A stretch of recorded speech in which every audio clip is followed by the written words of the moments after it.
Well, good morning, everyone. Happy Monday. Welcome to Monday Devotionals. Hey, yesterday we talked about speed versus soul, and I want to add on and just remind you on this Monday morning that this week, as human beings, we don't have a lot of control over a lot of things, but you and I have control over what our priorities will be.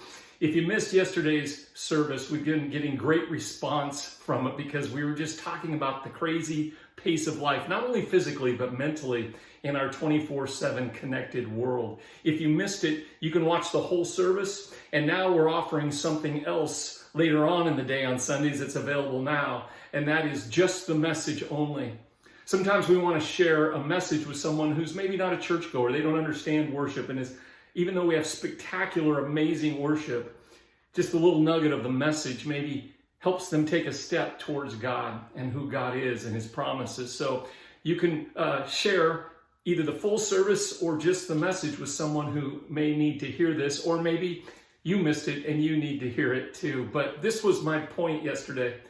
There was an encounter Jesus had with two sisters, and one sister had her priorities right. I think the hardest thing we have to do when we prioritize in life is when we have to prioritize good things. It's easy to get rid of bad things most of the time.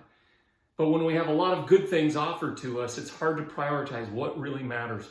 And so I said yesterday that when there are no priorities, then everything becomes a priority. And then what happens is then absolutely nothing is a priority. Mary and Martha had Jesus over their house, and Martha was working, getting ready for the party. Jesus is there, and Mary is bowing and worshiping at the feet of Jesus. And Martha's all frustrated with her sister Mary. And Jesus says, only one thing is needed. Mary has chosen what is better. That doesn't mean we shouldn't be Marthas and work and help and get things ready. But when Jesus is in the room, we have to prioritize. That's the number one priority. So I went over yesterday some thoughts about how to prioritize. The first one was we got to be willing to say no. This week, think about the things that you're saying yes to that you need to say no to so that you can say yes to the better thing. Secondly, we talked about stop the constant push for more.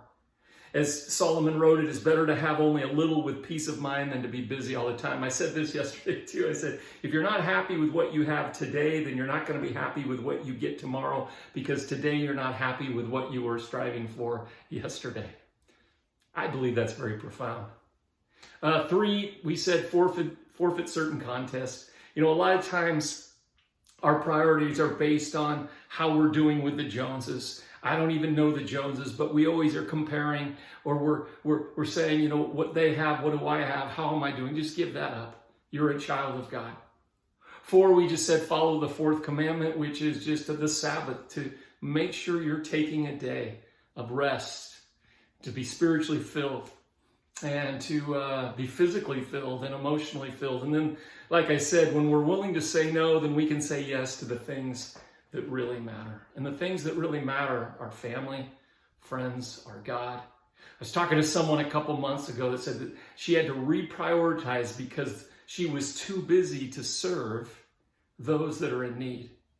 So she had to say no to a couple things that were good to give her more margin for that time to help those that are in need. I was talking to someone else about this message that was saying, you know, because kids' number one desire is not that their parents would spend more time with them, it's that their parents would be less stressful.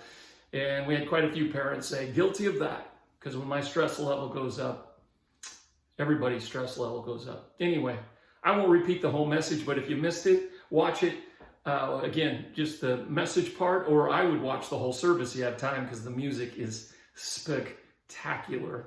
But this week, I want you just to kind of go over these things to say, maybe talk about it with your spouse or your family. Where are we willing to say no? Where do we need to say no? Where do we need to stop the constant push for more? Where do we need to forfeit certain contests? Where do we need to be better at following the 4th commandment, which is the Sabbath? And what things do we need to say yes to that really matter? Tomorrow on my blog, I read at the end of my message the slow me down prayer. Slow me down, Lord. I read it in my message at the end. But tomorrow on my blog, we will put it down in words so that you will have a copy of that prayer. It's a beautiful, beautiful prayer.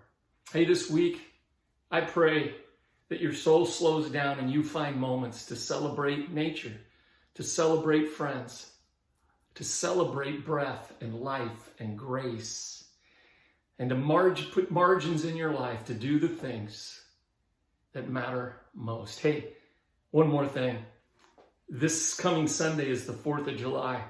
And I know people have plans and all types of things, and that's great. We're going to do a full online service, just like always, starting at 10. So what you can do with families, if you got a lot of partying to go, you can sit for an hour and kind of start your day right. 10 o'clock, Facebook and YouTube. Again, what's great about all these services, if you miss it at 10 o'clock, you can watch it anytime you want. And we're going to celebrate true freedom, ultimate freedom. I'm fired up about this Sunday, but have a great week. Read our blog tomorrow that has the Slow Me Down, Lord prayer. Have a great day. Have a great week. Hey, there's been a lot of people sending in prayer requests, and there's a lot of needs going on out there, and we have an amazing prayer team. We have a prayer team that I want to be praying for me. They're just amazing people of faith. So if you have a prayer request for anything, go to our website, hit contact, fill out a prayer request, and we will have people praying for you. So have a great week, and we will talk to you soon.